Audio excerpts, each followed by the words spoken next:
Ça, c'est tout ce qui se passe à l'accordé. Et ça part d'une idée.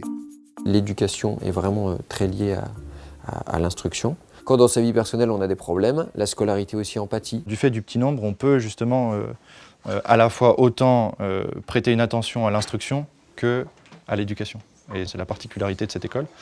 Et c'est aussi un désir des professeurs de faire grandir vraiment l'élève dans son intelligence et puis aussi dans son cœur. Moi, ce que je vous demande, Amel, c'est de faire un effort d'obéissance.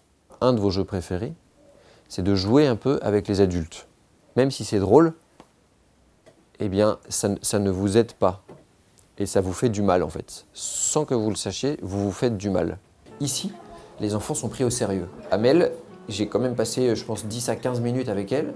Et le fait qu'un adulte écoute, accepte de se taire pour essayer de comprendre qu'est-ce qu'il y a dans son cœur, pourquoi elle est triste, etc. Elles se sont respectées, elles se sont vraiment prises au sérieux.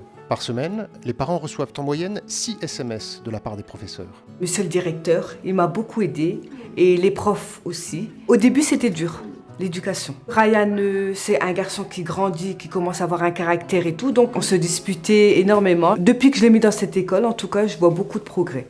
Je lui dis, Ryan, fais tes devoirs, il se met à travailler. Et puis il y a des moments, je lui dis même pas, il rentre de l'école, il fait ses devoirs. Et puis il y a des moments, il chante même. Donc j'étais étonnée de mon fils aussi. Ils savent comment canaliser l'énergie des enfants. En fait, ils les éduquent.